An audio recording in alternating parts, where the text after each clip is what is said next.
our 40-day challenge. We are talking today about the garden area and seeds. Seeds. We're going to be moving our seeds from the chicken tractor, moving the whole chicken tractor over to our garden area, taking a look at which seeds might be ready, and using some fencing options, trying some things out. We're not going to actually transplant our seeds today. We're hoping to do that in the next couple of days. We're going to be scoping out area, getting the seeds next to their space, and figuring out what we need to do. Let's talk garden seed options. As a lot of you know, our homestead backs up to a traditional farm where they plant things in rows. It's a little hard to tell with this particular crop, but these are very straight, stringent, traditional commercial agricultural rows. It isn't always the most water effective. It isn't always the best use of space. We are going to be trying a different option. We are going to be not using traditional rows for our garden. Instead, we are going to be planting our seeds in lots of various areas, sort of like the square inch method, square foot gardening, but not quite like that. We're going to be doing it. We've enjoyed this book from Markham, and he talks about how you just space them out so you never have to thin them once you plant your seedlings, and you get the most yield with the smallest amount of space, and that's what we're going for. He lives on a 1/4 acre. We live on a little over right at 2 acres, but our garden isn't quite as big as the yield we want to get in traditional agricultural methods. We love his book. We're trying to learn and figure out what we want to do. We don't know him, and we aren't trying to sell his book. You might be able to check it out or check into it or check it out from the library. John will put the link below, but it gives a lot of good information about starting seeds, how to plant them, how to take care of pests. We have read it and absorbed it, and now we're going to try and put it to work in the next 40 days. Let's talk garden seed options. As a lot of you know, our homestead backs up to a traditional farm where they plant things in rows. It's a little hard to tell with this particular crop, but these are very straight, stringent, traditional commercial agricultural rows. It isn't always the most water effective. It isn't always the best use of space. We are going to be trying a different option. We are going to be not using traditional rows for our garden. Instead, we are going to be planting our seeds in lots of various areas, sort of like the square inch method, square foot gardening, but not quite like that. We're going to be doing it. We've enjoyed this book from Markham, and he talks about how you just space them out so you never have to thin them once you plant your seedlings, and you get the most yield with the smallest amount of space, and that's what we're going for. We don't know him, and we aren't trying to sell his book. You might be able to check it out or check into it or check it out from the library. John will put the link below, but it gives a lot of good information about starting seeds, how to plant them, how to take care of pests. We have read it and absorbed it, and now we're going to try and put it to work in the next 40 days.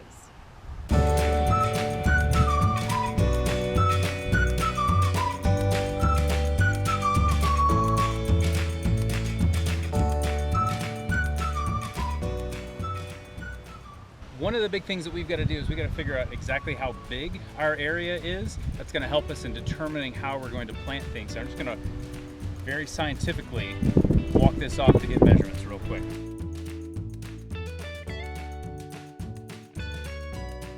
So it's about 9 yards long, about 6 yards wide. So that's about what we were expecting to be able to plant in. Even though we don't want to do the traditional rows that you would think of when you think big ag and agricultural farming, we also don't want to just plant it all over for a couple of reasons. We want to have some sort of rows and walkway, or some rows in between. Otherwise, every time we or the kids set foot in the garden, we compress the soil, killing the oxygen ability to all that needs that oxygen underneath.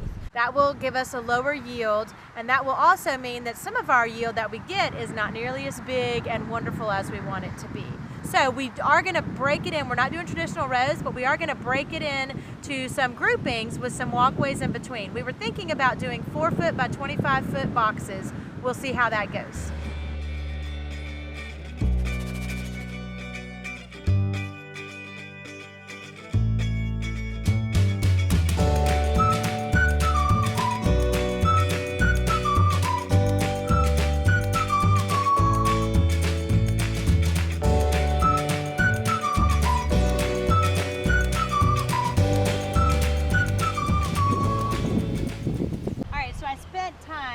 Labeling each of our trays so we knew exactly what they were, and I just used these simple plant labels, and then an ink, like an ink pen. And as you can see, these are our cucumbers, and you can not really read it. And this one, you can't read at all. So clearly, that was not very smart. So lesson learned, I will use a different, maybe a Sharpie or some kind of different pen next time because the rain washed it away. Okay, lesson learned number 2 with our seeds. They haven't been out here too long. They've already grown through. They had already rooted in there. So there's a good chance I'm giving transplant shock to all of these just by moving them. Lesson learned, don't do it this way.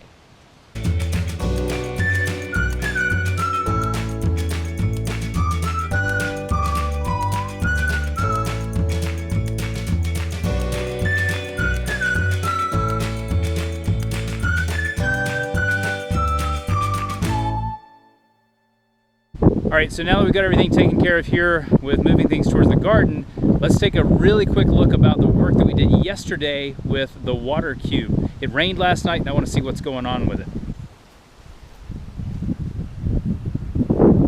So here it is. And as you can see, or maybe you can see, the water is now up to right here. So it was almost empty yesterday, just a little bit. It's probably down about right there. And now it's up to here. So the cool thing is we've got it up 3 courses high on the bricks, so there's a good bit of force. Watch this.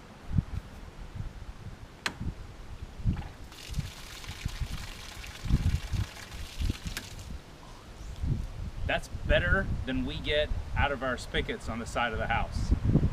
Okay, so that's really cool about the water cube. We've got one last activity to do here to get the garden ready for today. We got these stakes at the church Easter egg hunt. They didn't need them anymore. We're using them for our garden. We're going to use it to stake out the areas that we need to be able to walk.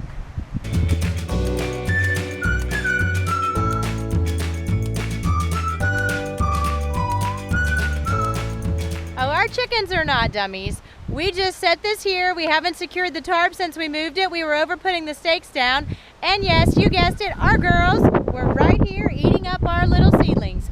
All the more evidence that we need to block them until these plants are big enough that they don't care to eat them. Those girls. John went to get plywood to secure the back so that can't happen again. Not the best solution, but it'll work for today, because if we're going to try to plant some of these things tomorrow, you really just have to make it a few more hours. So we'll see. We'll just check on it throughout the rest of the day. Well, a lot of work there in the garden just to get things ready. You know, our schedule just doesn't allow us to do a lot of work all at one time, so we get it in short bursts wherever we can. But one of the things I want to show you real quick next, Ryan, I heard Ryan out here. I wanted to show you, he is making some gifts. His birthday's coming up in about 2 weeks, and he's making some gifts for his friends that are going to come to his party. So let me show you what he's working on. Hey, bud. Hey. What you working on? I'm working on carving these slingshots so then my friends can have them to shoot rocks. That's pretty cool. So they're going to be slingshots, and you're going to have them at your birthday party? Yes. My friends That- are going to take one home. That is awesome. Now, how did you find the sticks? Well, I collected some. I just went to a tree and looked, and 2 of them, these 2, I cut them off from a tree. Very cool.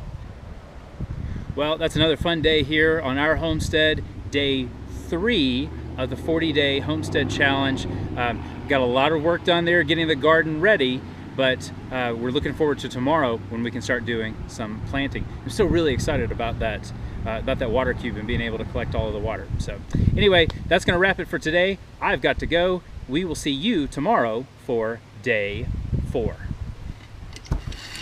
Here we go.